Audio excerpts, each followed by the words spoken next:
이제 소망의 하나님께서 여러분의 믿음 생활 가운데 모든 기쁨과 평강을 충만하게 하셔서 성령의 능력으로 소망이 흘러넘치기를 빕니다. 여러분의 인생에 대한 소망이 흘러넘쳐야 된다는 거예요. 성령 받은 사람은 소망적인 사람이 돼요. 성령 받은 사람은 비전적인 인생이 되는 거예요. 성령 받은 사람은 기쁨의 인생을 살 수 있는 거예요. 성령 받은 사람은 평안의 인생을 살 수 있는 것입니다. 샬롬의 왕이신 예수님이 나를 다스리기 때문에 상황과 환경은 어려운 가운데 있을 수 있잖아. 그러나 내 안에 있는 기쁨과 성령님에 대한 갈망과 평강이 가득 차서 소망으로 막 일어난다는 거예요. 성령 받은 사람의 특징, 죽겠다, 힘들다 이런 말 하지 않습니다. 성령 받은 사람들. 성령 받은 사람 남 험담하지 않아요. 성령 받은 사람 신세 한탄하지 않아요. 성령 받은 사람은 신앙 고백하는 사람이에요. 믿음의 말을 하시길 축복합니다. 영의 말을 하길 축복합니다. 비전적인 말을 할 수 있기를 예수님의 이름으로 선포합니다.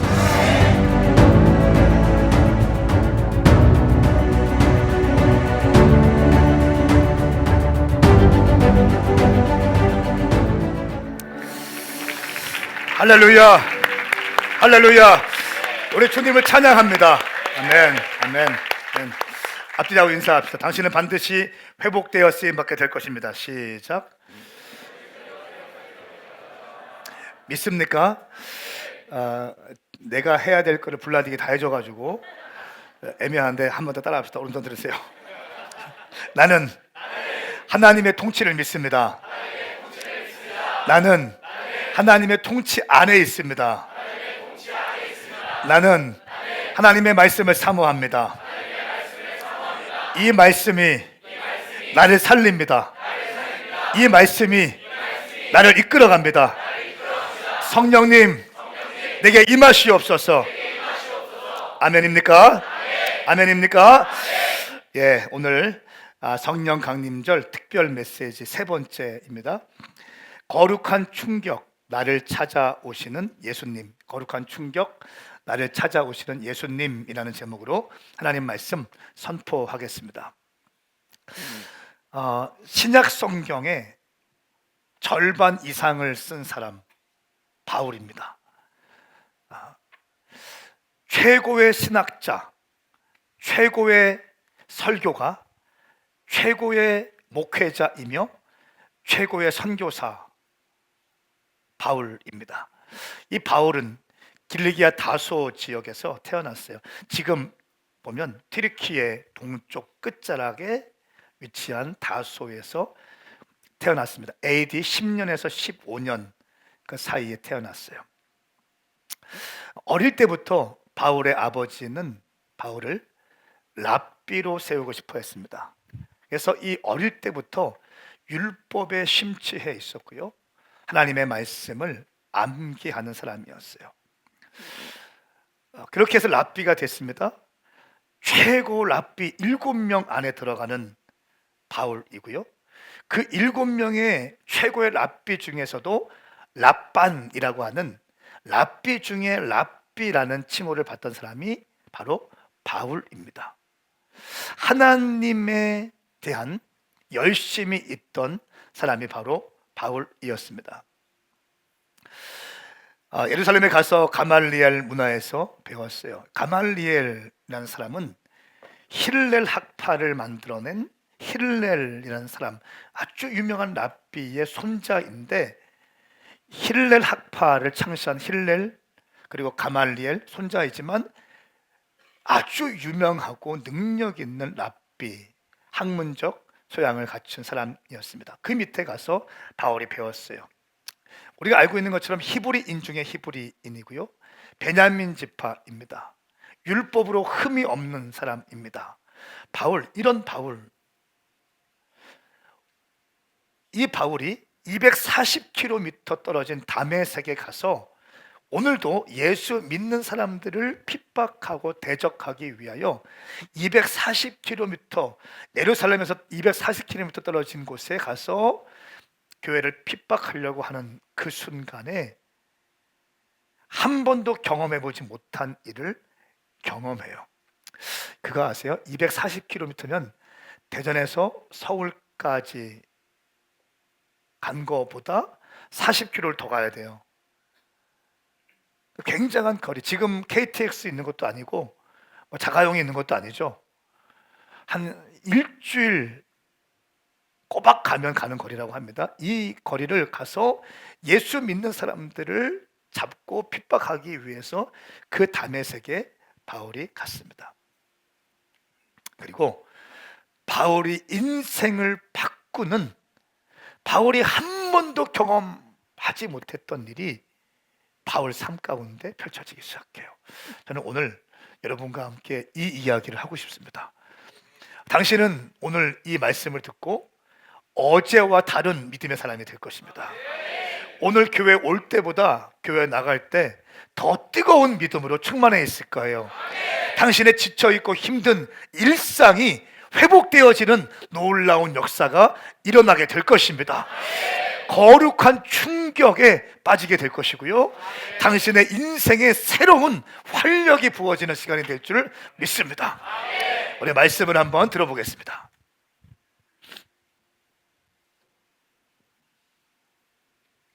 다시 한번요. 꼭 시작해야 되나요? 자, 말씀을 한번 들어보겠습니다. 자, 우리가 읽겠습니다. 1절부터 2절까지 말씀 함께 읽겠습니다. 시작.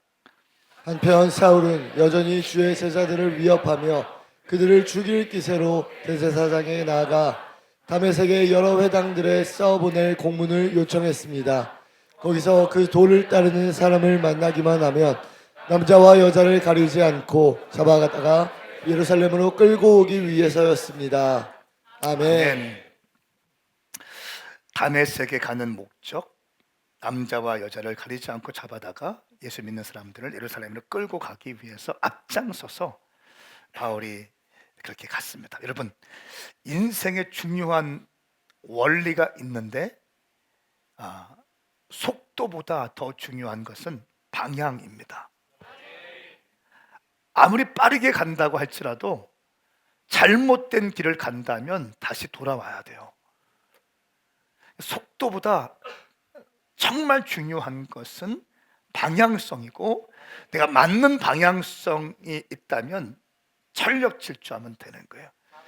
근데 바울은요, 제가 말씀드렸지만 탁월한 지성이 있었어요. 당대 최고의 스펙을 소유한 사람이었습니다. 로마 시민권자예요. 많은 사람들 돈 주고 샀지만 바울은 태어날 때부터 로마 시민권자였어요. 베냐민 지파요, 히브리인 중에 히브리인이었습니다. 바리새파였습니다. 언어에 능통한 사람이었어요. 그래서 이방인의 사도가 될 수 있는 여러 가지 스펙을 갖고 있던 사람이 바로 바울입니다. 글로벌 리더로 세워지기에 충분한 사람이었어요. 배경도 좋았어요. 가문도 좋았어요. 많이 배웠어요. 그리고 그는 율법에 심취해서 율법에 심취한 나머지 율법을 주신 하나님을 온전히 알지를 못했습니다. 이 율법은 하나님을 알기 위해서 존재하는 거예요. 근데 하나님에 대해서 바울은 알긴 알지만 하나님을 알지는 못해요. 다시 한번, 하나님에 대해서 알지만 하나님을 온전히 알지 못했다는 거예요.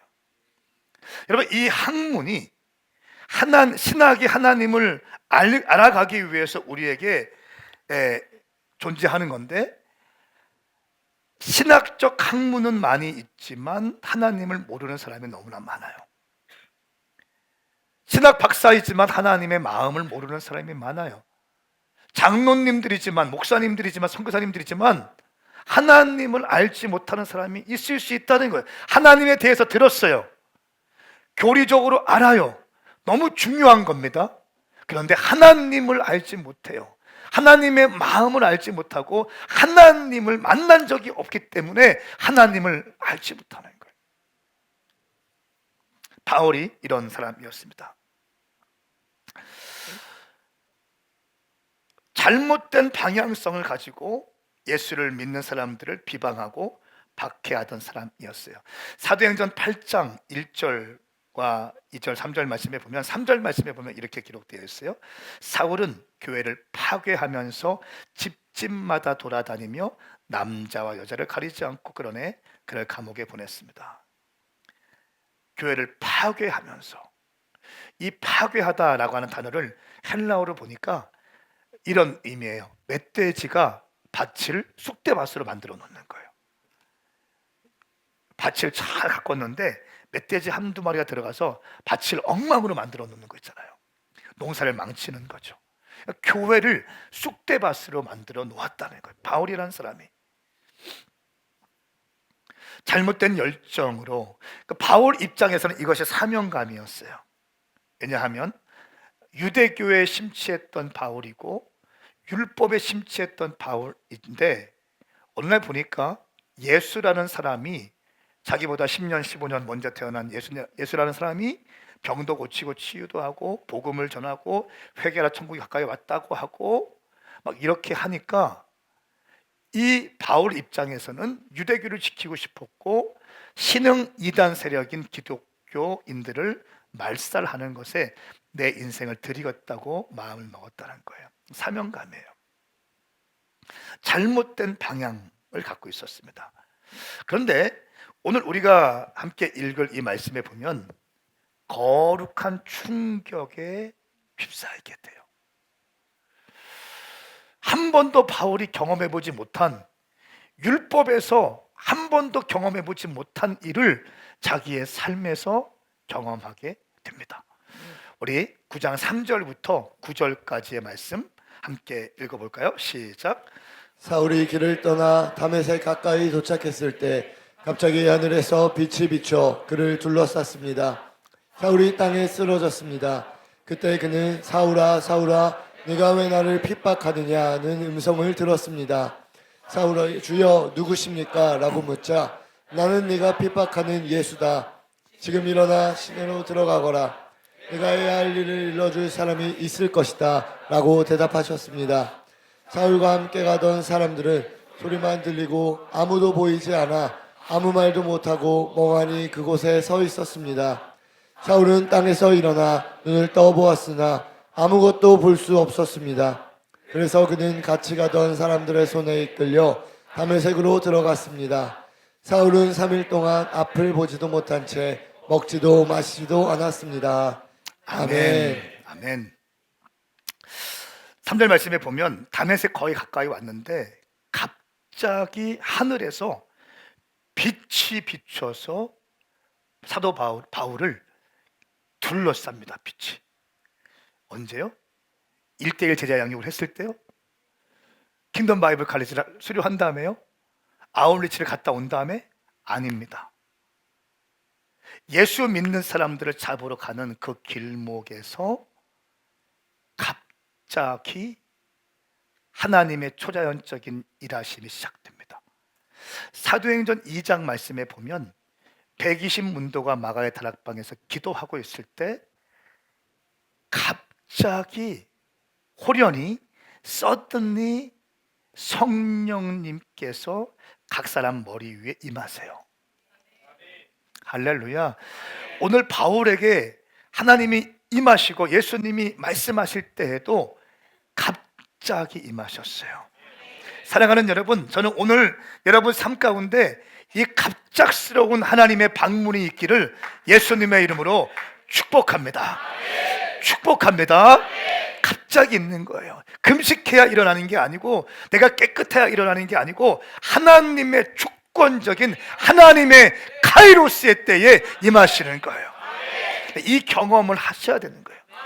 이 경험을 한 사람과 이 경험이 없는 사람과는 너무 큰 차이가 있습니다.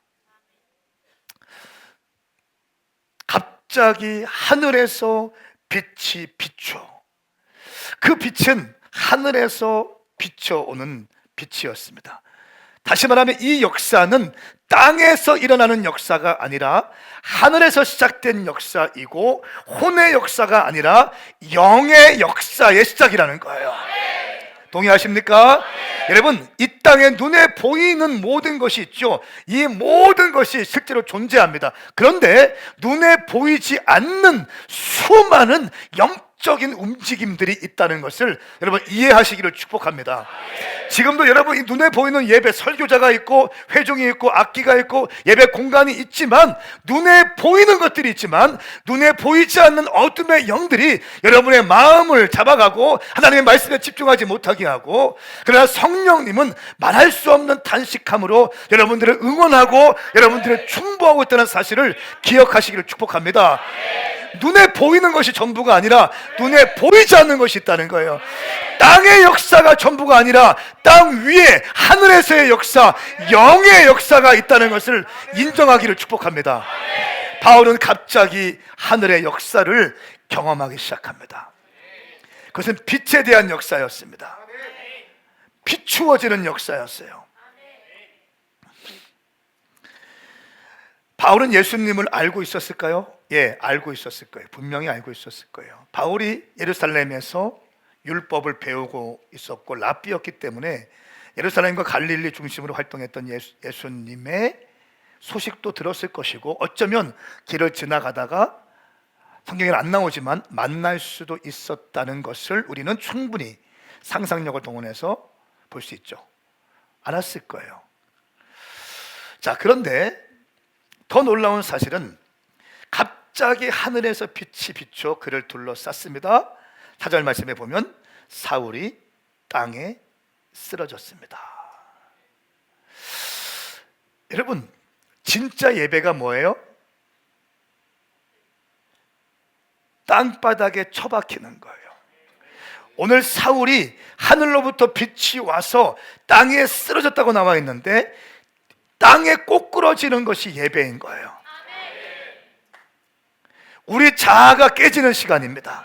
내 신념이 깨어지는 시간이에요. 내 열심도 깨어지는 거예요. 내 공로도 깨어지고 내 열정도 깨어지는 거예요. 아무것도 할 수 없는 상태가 되는 거예요. 하나님의 초월적인 힘이 나를 엄습해서 내가 어찌할 바를 모르는 거예요. 여러분, 이런 거 경험해 본 적 있습니까? 저는 경험한 적이 있어요. 설교단에 딱 올라갔는데 하나님의 영광이 너무 강하게 느껴지는 거예요. 하나님의 임재가 어마어마하게 느껴지는 거예요. 제가 설교하러 갔는데 설교를 못 하겠는 거예요. 설교를 못 했어요. 말씀만 읽고 내려왔어요. 왜? 내가 설교하는 게 오히려 하나님의 일하심을 방해할까 봐. 이미 충만한 임하신 성령님의 역사가 막 운행하고 있었거든. 할렐루야. 많은 회중들이 하나님을 경험하고 있었거든요. 하나님의 임재 가운데 들어가고 있었거든요. 그래서 제가 어떻게 설교하는 것보다 나는 그냥 그걸 지켜봤고 그것을 위해 기도하는 수밖에 없었어요. 저는 그런 경험이 있어요. 땅에 꼬꾸러지는 경험 여러분 있습니까? 저는 있습니다. 인생에 방황할 때 제가 많이 간증하죠. 저 뒤에서 어떻게 떠드는지 보자, 목사님이. 팔짱 끼고 구경하고 있는데 어느 순간 내 강팍했던 내 마음이 오한마로 쿵쿵 깨지는 것처럼 말씀 한마디 한마디가 내 심령에 정확히 박히더라고. 그리고 나는 설교가 끝나기도 전에 앞에 나와서 뒹굴면서 회개하고 있었어요.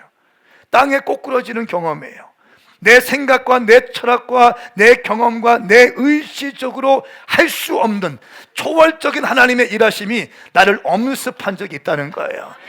땅에 꼬꾸러지는 경험, 땅에 처박히는 경험, 하나님을 만난 경험, 오늘 바울이 경험했던 이 경험이 여러분 가운데 일어나기를 예수님의 이름으로 선포합니다. 이런 경험을 당신이 하기만 한다면 당신의 인생은 새로워진다는 거예요. 할렐루야. 모든 하나님의 쓰신 사람의 동일한 특징 한 가지, 하나님을 만난 경험이 있다는 거예요. 하나님을 만나서 땅에 고꾸라진 경험이 있다는 거예요. 이 경험 없이는 쓰임 받을 수는 없습니다. 예, 이 경험 없이는 쓰임 받을 수 없어요. 이 경험이 중요합니다. 하나님의 만나는 경험이 중요합니다. 할렐루야. 만나야 되는 거예요. 어떤 사람이 설교를 하지만 그 설교는 하나님 만난 자가 아니라 하나님에 대해서 공부하고 연구해서 하는 설교, 그것도 중요해요. 그런데 만난 자가 하는 설교는 힘이 있습니다. 아멘인가요? 하나님을 만난 신학교 교수님이 강의하는 강의는 힘이 있고 영이 살아나기 시작하는 거예요. 하나님을 만난 선교사가 선교하는 현장에는 생명력이 일어나기 시작하는 거예요. 앞뒤 좌우 인사하세요. 하나님을 만납시다. 자, 오늘 선포에서 예배 중에 꼬꾸라질지어다. 내 자아가 박살나는 순간이에요. 박살나야 돼. 내가 아무것도 아니구나. 내가 죄인이구나. 나 이 시간 없었으면 큰일 날 뻔했구나. 여러분 그거 아세요? 하나님을 만나면요, 그런 느낌이 있어요. 막 계속 울잖아요. 하나님 만나면. 다 그런 건 아니지만 하나님 만날 때 특징 가운데 계속 울어요. 왜 그래요?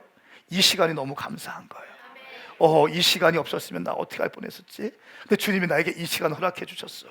내게 찾아오셨어. 나를 만나 주셨어. 그 은혜 때문에 울기 시작하는 거거든요. 고꾸러지면, 하나님을 만나면 그때부터 뭐가 생기는가? 비전이 생겨요. 하나님을 위해 살고 싶어져요.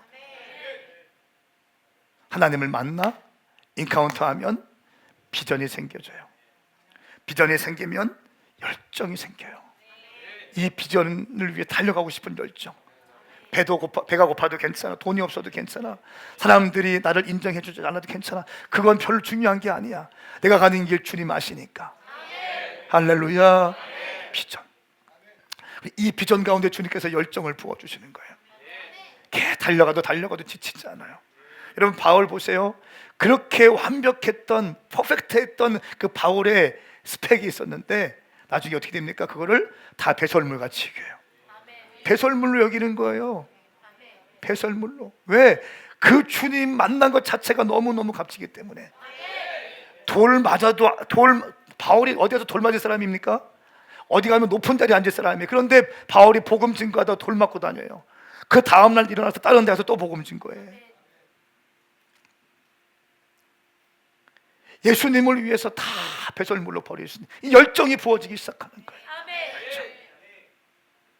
하나님을 만나면 고꾸러지고, 만나면 비전이 부어지고, 비전이 부어지면 열정이 부어지고, 그 열정 가운데 주님께서 어노인팅을 부으시는 거예요.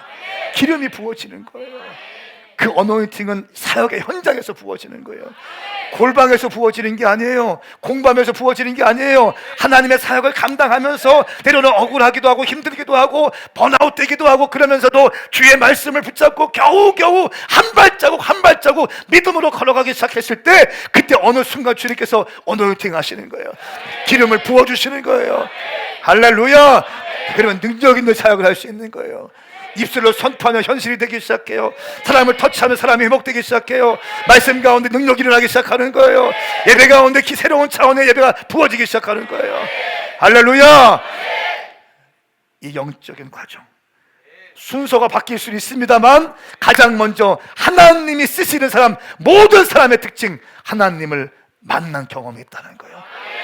저는 선포합니다. 당신이 오늘 예배 가운데 하늘로부터 빛이 당신을 둘러싸서 땅에 꼬꾸러지는 놀라운 역사가 오늘 이 시간 일어날지어다. 일어날지어다. 내 자아가 다 무너지는 거예요. 내 공로, 내 열심, 자기 의, 자기 연민, 상처 다 깨지는 거예요.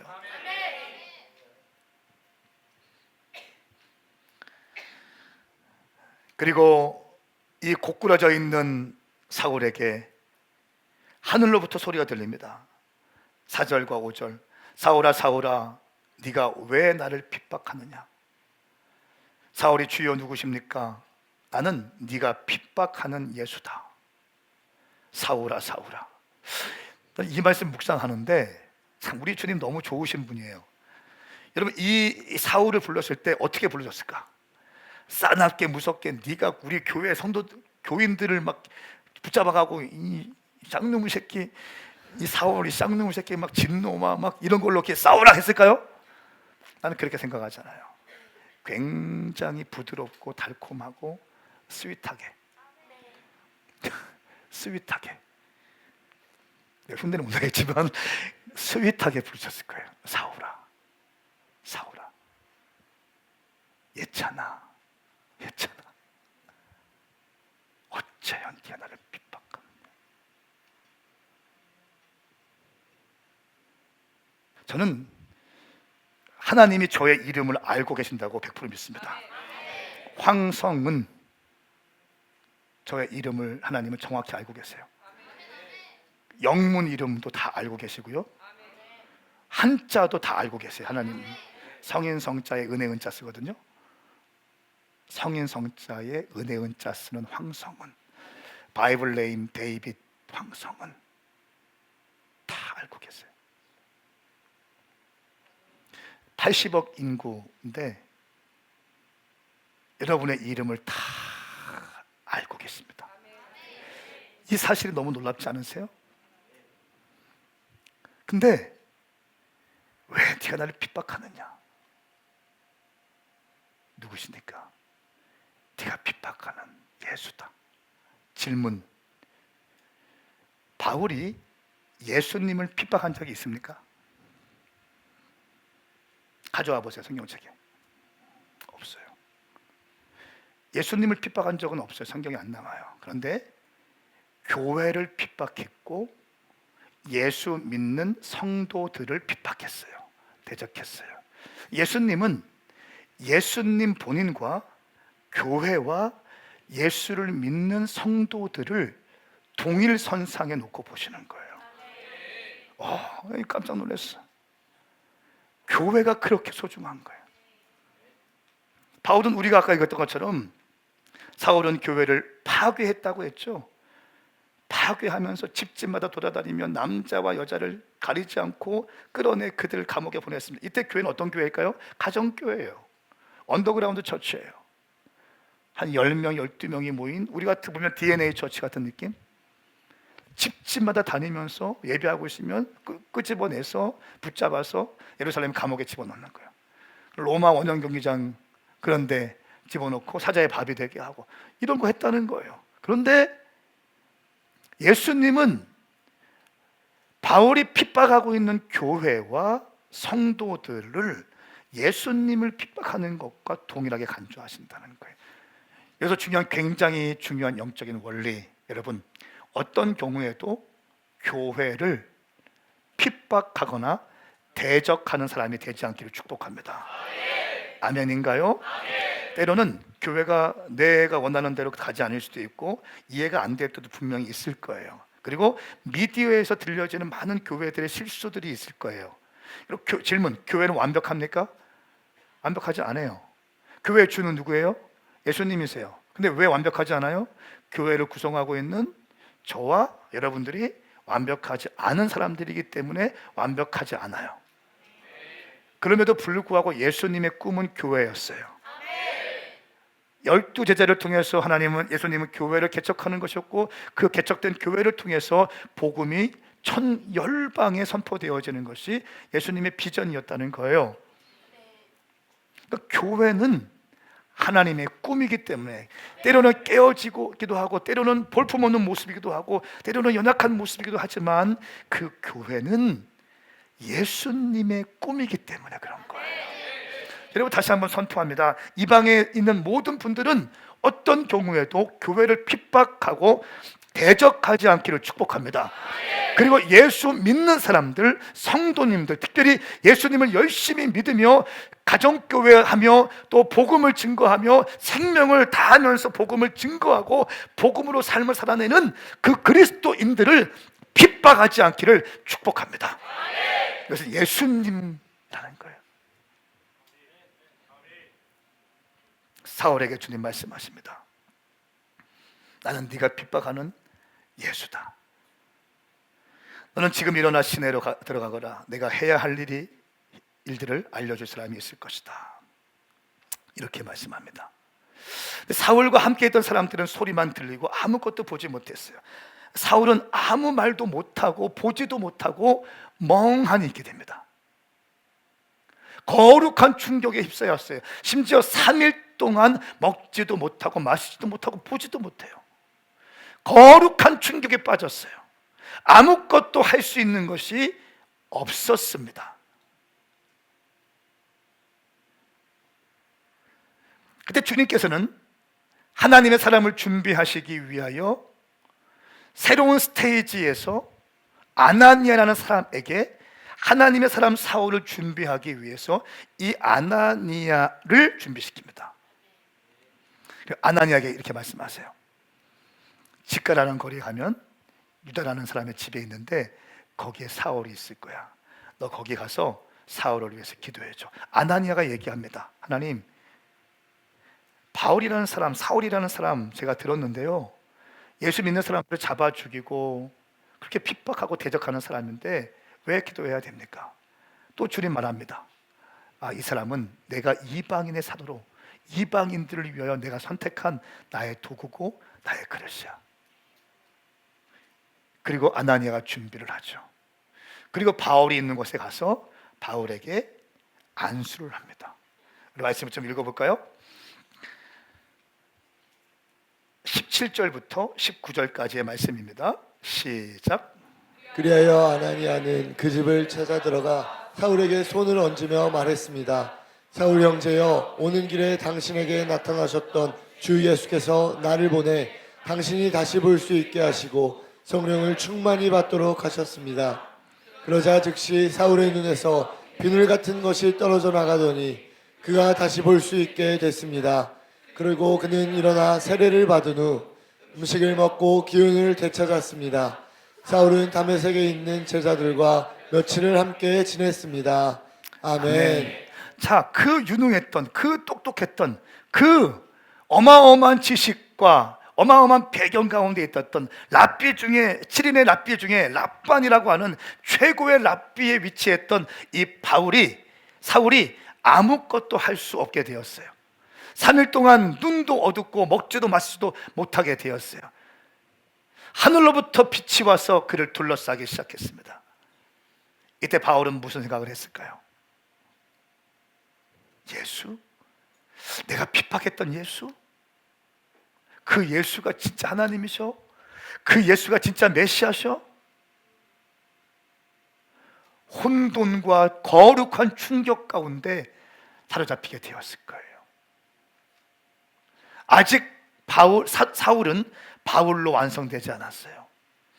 이때 하나님께서 행하시는 방법이 있는데 잘 기억하세요. 하나님은 절대로 혼자 완성되게 하지 않으십니다. 동역자를 붙이세요. 그 사람의 이름은 바로 우리가 읽었던 아나니아입니다. 아나니아의 기도를 받게 합니다. 그리고 아나니아에게 손을 얹어서 바울을 기도받을 때 그때 놀라운 역사가 일어나는데 성령 충만 받도록 하고요, 그의 눈에 비늘이 벗겨집니다. 그리고 세례를 받게 됩니다. 하나님은 사울이 바울 되게 하는 과정에서 갑자기 자신 혼자 다메섹에서 성령 받고 갑자기 막 혼자 사역하는 게 아니라 아나니아를 붙이셔서 그에게 성령 충만하게 하시고 그의 눈에 가려졌던 비늘을 벗게 하십니다. 온통 왜곡되어져 있던 하나님에 대해서 가리워져 있던 모든 이 비늘, 율법주의적인 비늘, 상처의 비늘, 엘리트주의의 비늘, 자기의, 자기 연민, 공로주의, 이 모든 비늘을 벗겨내십니다. 그리고 아나니아가 사울을 위해서 기도하게 됩니다. 사랑하는 여러분, 우리의 삶에 변화가 있기 위해서는 먼저는 하나님을 만나는 역사가 있어야 되고요, 두 번째는 동역자가 필요하고요, 그 아나니아는 어떤 학자들은 교회라고도 얘기합니다. 여러분들의 눈의 비늘을 벗겨낼 수 있는 깨어있는 기도하는 영적 지도자의 지도를 받으셔야 한다는 거예요. 안 그러면 평생적으로 평생 비늘을 쓴 채로 늙어갈 수 있다는 거예요. 나이가 80, 90이 되어서 그때 비늘 벗겨서 천국 가. 그럼 얼마나 비극적이겠어요. 예수님을 믿으며 구원받죠, 당연히. 그런데 이 비닐을 쓴 채로 이것이 전부인 양 내 공로, 내 율법, 내 율법주의, 내 의, 내 열망, 사역도 인정받기 위해서 이렇게 하는 비늘로 가득 쓰여 있다면 영적인 기쁨과 만족도 경험하지 못하고 율법주의와 형식주의와 공로주의에 내 자유함을 뺏긴 채로 예수를 믿다가 주님께 안긴다면 얼마나 비극적인 인생이 되겠어요. 사랑하는 여러분, 저는 선포합니다. 이 자리에 있던 모든 당신의 심령을 성장하지 못하게 하고 생명력을 방해하는 이내 눈의 비늘이 예수 그리스도의 이름으로 벗겨질지어다. 벗겨질지어다. 벗겨질지어다. 눈의 비늘이 벗겨져야 돼요. 그래야 참된 기쁨과 참된 만족을 누릴 수 있습니다. 하나님 안에서 기쁨이 없다, 하나님 안에서 만족이 없다는 것은 뭐가 문제가 있기 시작하는 거예요. 주님 만나면 기쁨이 넘치고 감사가 넘쳐야 돼요.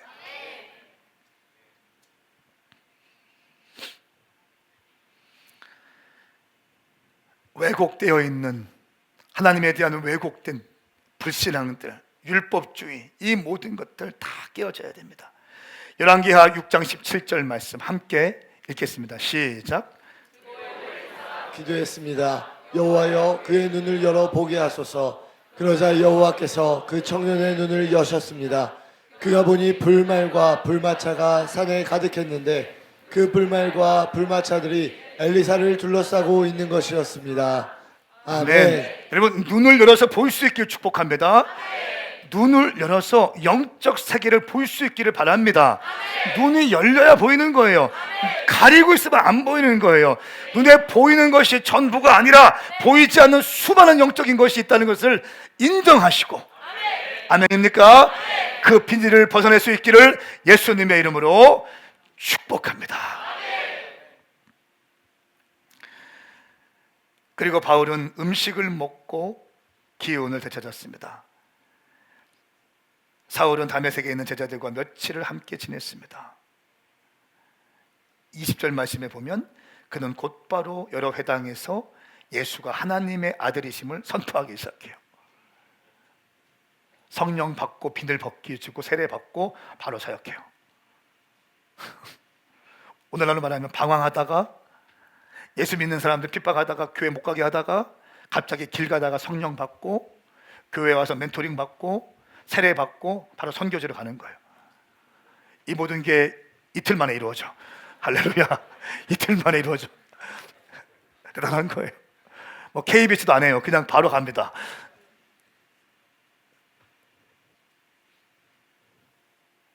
말씀을 맺겠습니다. 제가 강조했습니다. 하나님께 쓰임 받고 싶으신 분들 아멘 해보십시오. 쓰임 받기 위해서 만나야 쓰임 받을 수 있다는 거예요. 하나님이 누구신지를 아는 것은 굉장히 중요합니다. 저는 거룩한 충격, 당신이 한 번도 경험해보지 못한, 여러분 영적 세계는 더 있어요. 더 있어요. 더 풍성하게 있어요. 제가 기도하고 있는 게 뭔지 아세요? 하나님께 제가 욕심이 있어 보여요, 없어 보여요?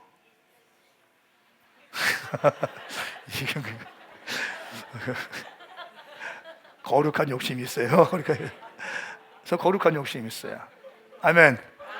거룩한 욕심 꼭 붙여주세요. 거룩한 욕심. 제가 이렇게 기도해요. 주님께, 주님, 제가 부족하고 깨어졌잖아요. 또 주님께서 아시는 것처럼 제가 참 부족하잖아요, 주님. 근데 주님, 다윗 정말 위대한 사람이잖아요. 근데 다윗이라고 하나님의 정원을 다 밟아봤을까요? 하나님의 그 정원, 시크릿 가든이 있잖아요. 비밀의 정원, 영적인 세계에 펼쳐진 가든이 있을 거 아니에요? 다윗이지만 제가 믿기로는 다 못 밟아봤을 거예요. 밟지 못한 부분이 있을 거예요. 아브라함도 밟지 못한 부분이 있을 거예요. 분명히. 왜? 하나님은 크신 분이기 때문에. 주님, 제가 그 은밀한 정원 밟아보고 싶어요.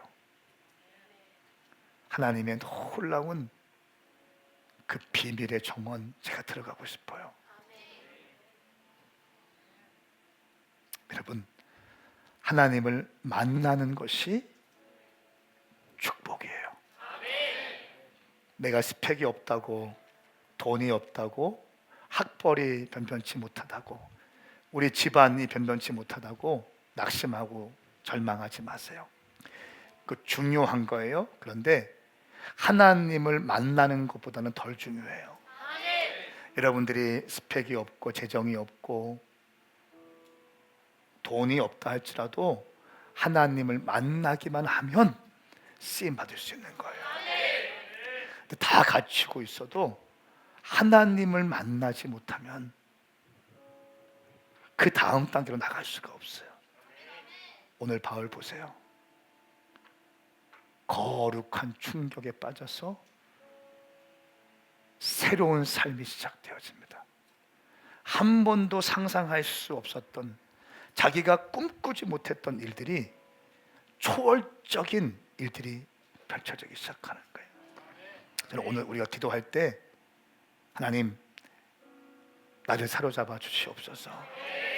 나를 빛으로 덮어 주시옵소서. 땅에 있는 것이 아니라 하늘로부터 비추어지는 빛, 그 영의 역사, 하늘의 역사가 오늘 내 삶 가운데 일어나기 원합니다. 기도할 때 주님께서 응답하실 줄 믿습니다. 함께 일어나시겠습니다.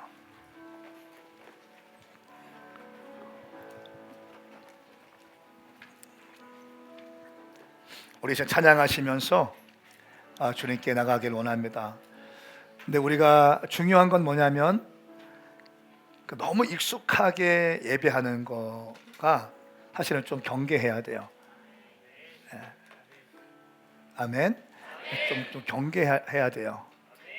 주님 앞에서 하나님을 경외하면서, 하나님을 사모하면서, 기대하면서 그렇게 찬양하고 기도할 때 여러분 가운데 주님께서 빛을 비추어 주실 겁니다. 당신의 자아가 고꾸라지는 역사가 일어날 줄 믿습니다. 우리 시간 찬양하시면서 주님께 나가겠습니다.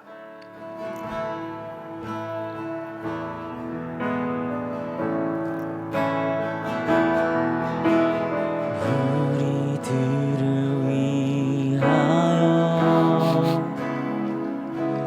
십자가에 못 박혀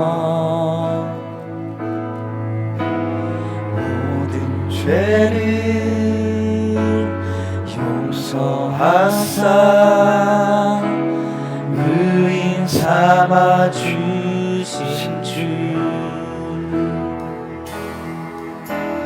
어떤 일이 있어도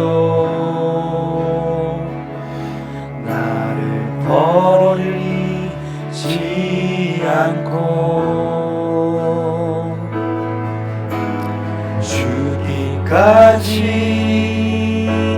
사랑하신 나의 귀한 예수님, 내 마음의 한 자리, 가장 귀한 그 자리 주옵소서. 나서소서. 주님만 나의 보배, 내 마음의 한 자리, 가장 귀한 그 자리 주옵소서. 다스리소서. 주님만 나의 영광, 내 마음의 한 자리, 내 마음의 한 자리 가장 귀한 그 자리 주 오셔서 앉으소서 이것이 우리의 고백이에요. 이것이 나의 고백이에요. 주님 이것이 우리의 고백입니다. 주님 이것이 나의 고백이에요. 가장 귀한 그 자리를 주님께 올려드립니다. 오 주님 임하소서. 아멘 아멘. 주 오셔서 다스리소서. 주님만 나의 영광. 우리 선포합시다. 내 마음의 한 자리, 내 마음의 한 자리, 가장 귀한 그 자리. 주 오셔서 앉으소서. 주님만 나의 고백. 내 마음의 한 자리, 내 마음의 한 자리, 가장 귀한 그 자리. 주 오셔서 다스리소서. 주님만 우리 각자의 고백으로 기도하십시다. 하늘로부터 빛이 비추어질지어다. 둘러싸소서. 한 명 한 명 둘러싸소서. 땅의 역사가 아니라 하늘의 역사가 열릴지어다. 하늘의 역사가 열릴지어다. 하늘의 영의 역사가 시작될지어다. 기도하세요. 기도하세요. 하나님 만나야, 하나님 만나면 돌파할 수 있어요. 내 마음의 한 자리 가장 귀한 그 자리 주 오셔서 다스리소서. 주님만 나의 영광. 하늘에서 빛이 비추어질지어다. 하늘에서 빛이 비추어질지어다.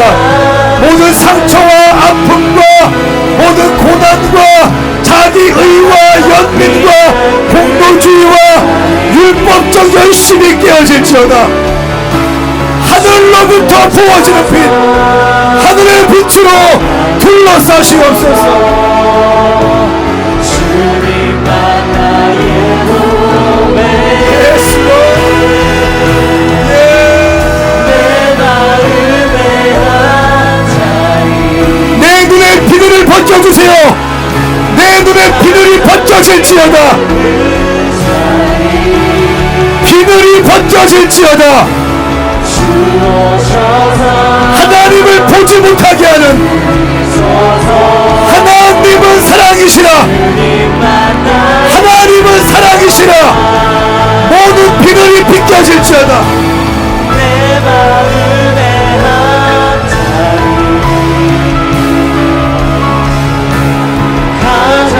잘못된 율법주의, 헛된 열심이 깨어질지어다.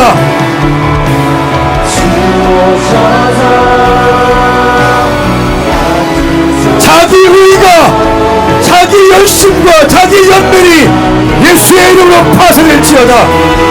하늘로부터 빛이 부어질지어다.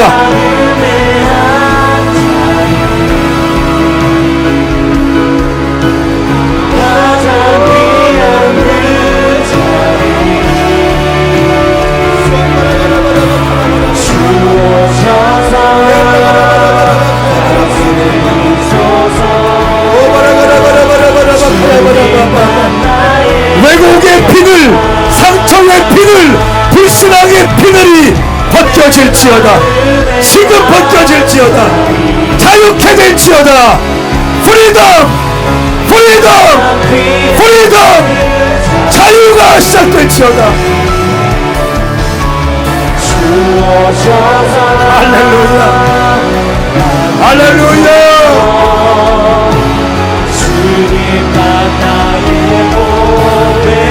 내게 동역자를 붙여주시니 감사합니다.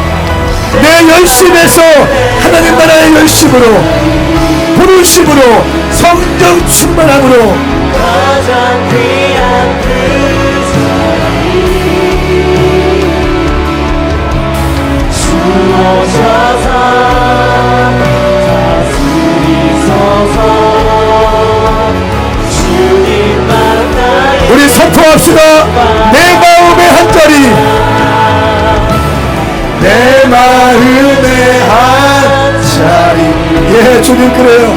이것이 나의 고백입니다. 가장 귀한 그 누구에게도 빼앗기지 않을 거예요. 주님을 위한 자리입니다.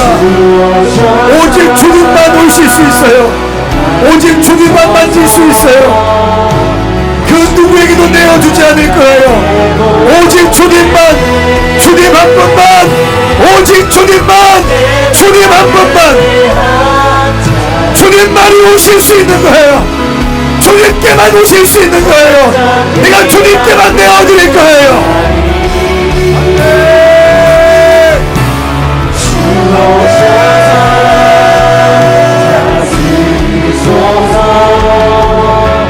주님만 나의 할렐루야. 내 마음의 한 자리, 내 마음의 한 자리, 가장 귀한 그 자리. 주오셔서 앉으소서. 주님만 나의 고백. 우리 목소리로만 고백할까요? 내 한 자리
여러분 잘 보시겠어요?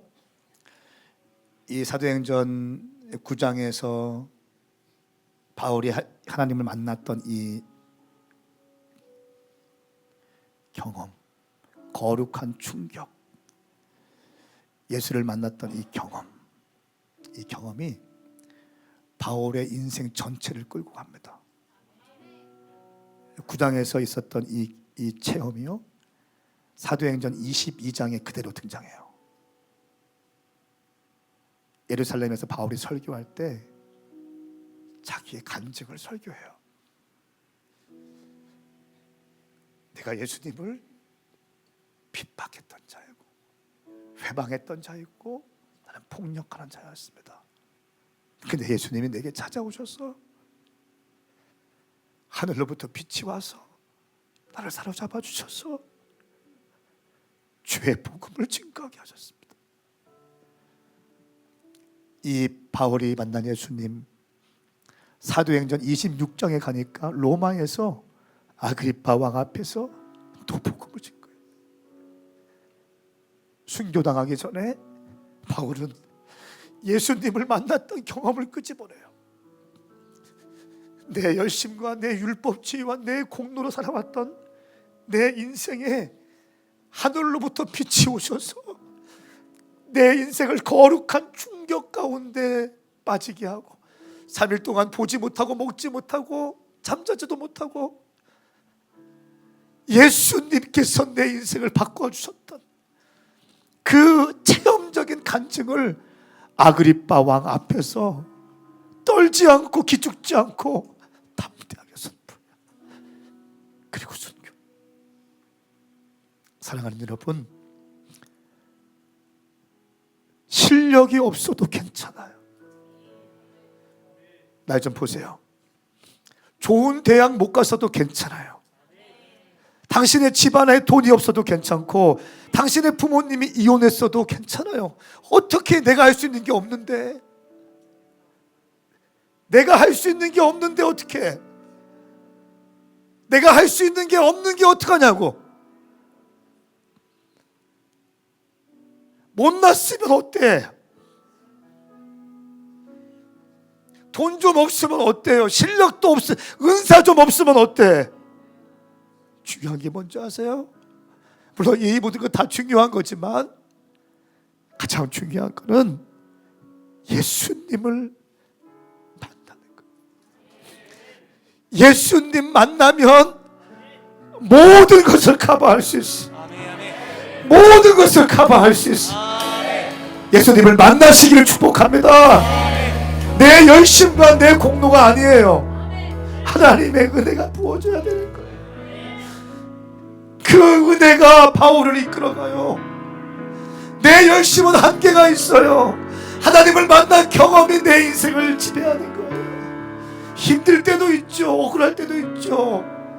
낙심될 때도 있죠. 그런데 그 만난 경험이 내가 계속 달려갈 수 있는 힘을 주는 거예요. 그래서 예수님을 만나야 됩니다. 쓰임받는 모든 사람은 예수님을 만난 경험이 있다. 주님, 오늘 내게 그 은혜를 부어주시옵소서. 내가 오늘 예수를 만나기 원합니다. 내게도 사로잡아 주시옵소서. 우리 시간 두 손을 번쩍 들고 주의 이름 삼창 부리며 선포하며 기도합니다. 주여, 주여, 주여.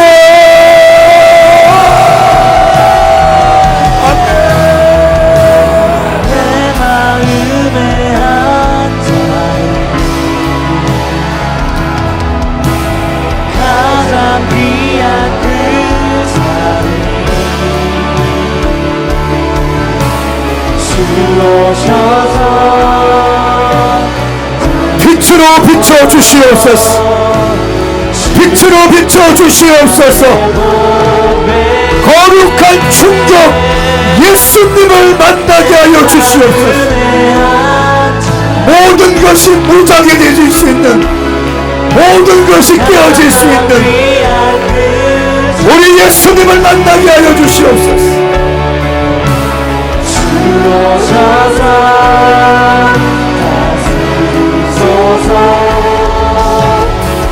예수님 만나면 돼요. 예수님 만나면 괜찮은 거예요. 예수님 만나면 되는 거예요. 예수 만나면 되는 거예요.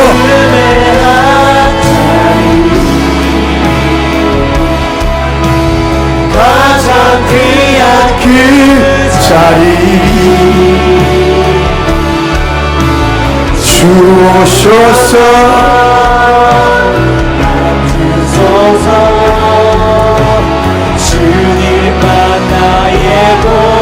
할렐루야, 할렐루야, 할렐루야, 할렐루야.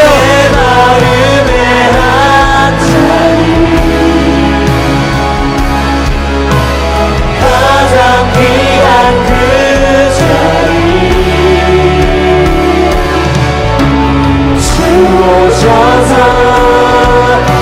거룩한 충격, 나를 찾아오신 예수님, 여러분들 여러분들이 예수님을 비방하고 조롱한다 할지라도, 핍박한다 할지라도 예수님은 당신을 추격하실 것입니다. 예수님은 당신을 놓지 않을 거예요. 예수님을 만나면 인생이 바뀌는 거예요. 가장 귀한 그 자리 주 오셔서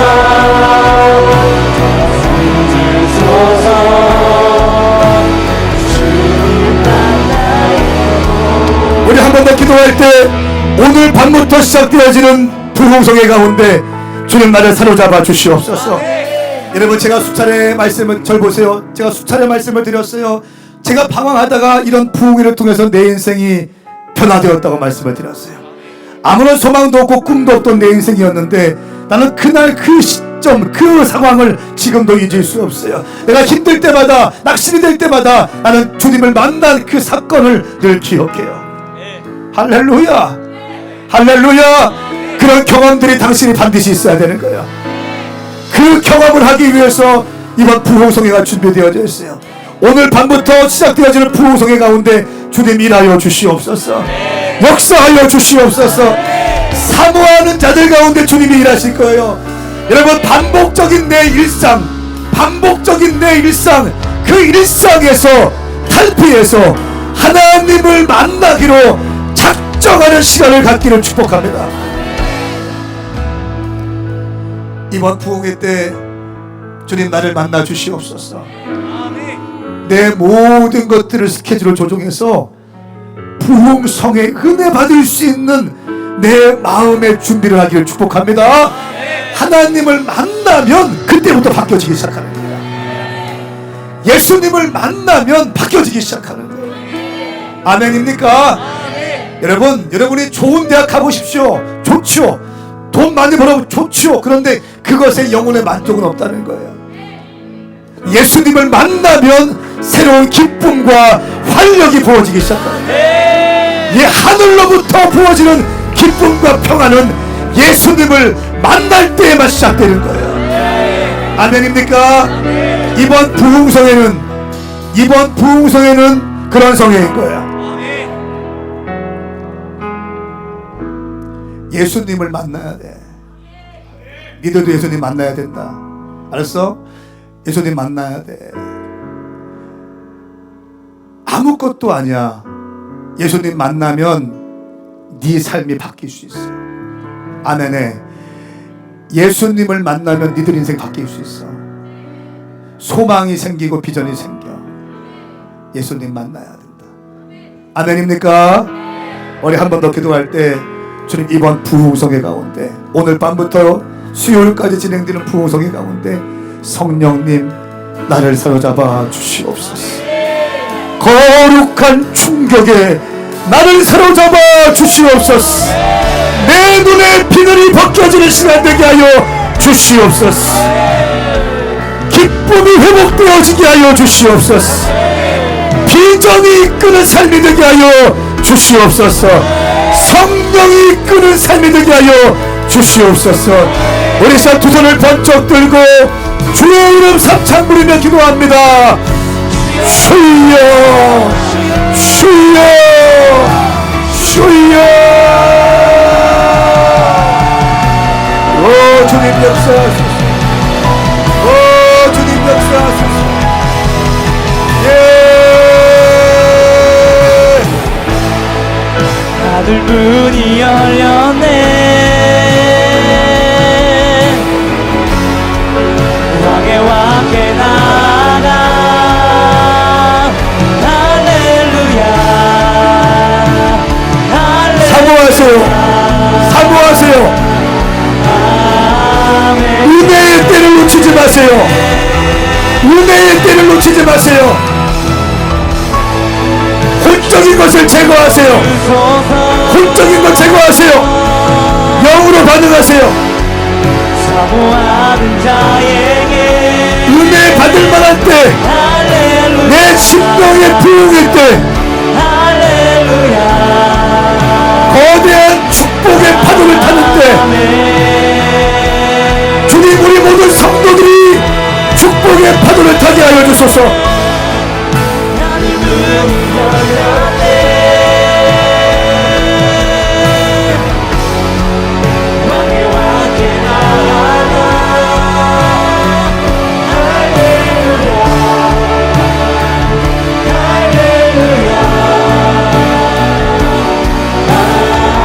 할렐루야 할렐루야 할렐루야 할렐루야 할렐루야 할렐루야 할렐루야 할렐루야 부어주소서 사모하는 자에게 할렐루야 할렐루야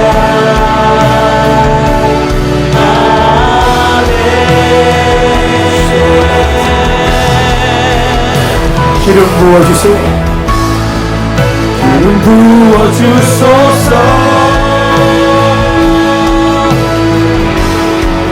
사모하는 자에게 할렐루야 할렐루야. 두 손 들고 선포합시다. 하늘 문이 열렸네. 하늘 문이 열렸네. 왕의 왕께 나가 왕의 왕께 나아가 할렐루야 할렐루야 아멘. 기름 부어주소서.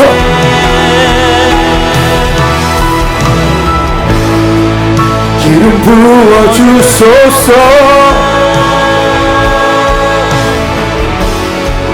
사모하는 자에게 할렐루야 할렐루야 아멘.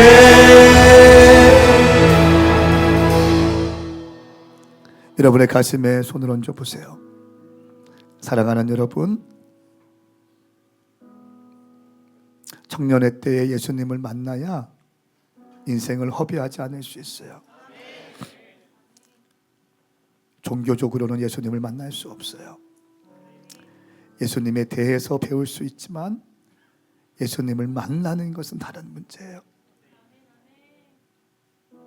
하나님 아버지, 오늘 사랑하는 우리 동역자들, 우리 이 젊은이들에게 하늘의 빛을 비추어 주시옵소서. 하늘의 빛이 이 방에 있는 한 사람 한 사람을 둘러싸게 하여 주시옵소서. 비늘이 벗겨지게 하여 주시옵소서. 예수님을 만나는 거룩한 충격에 빠지게 하여 주시옵소서. 이들이 회복되어 쓰임받게 하여 주시옵소서.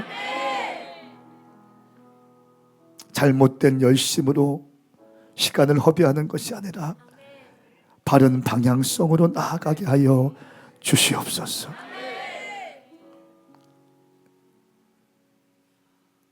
새로운 기쁨과 새로운 소망과 새로운 열정이 이들의 삶 가운데 시작될지어다. 그렇게 행하실 우리 주님을 찬양합니다. 예수 그리스도의 이름으로 축복하며 기도드리옵나이다.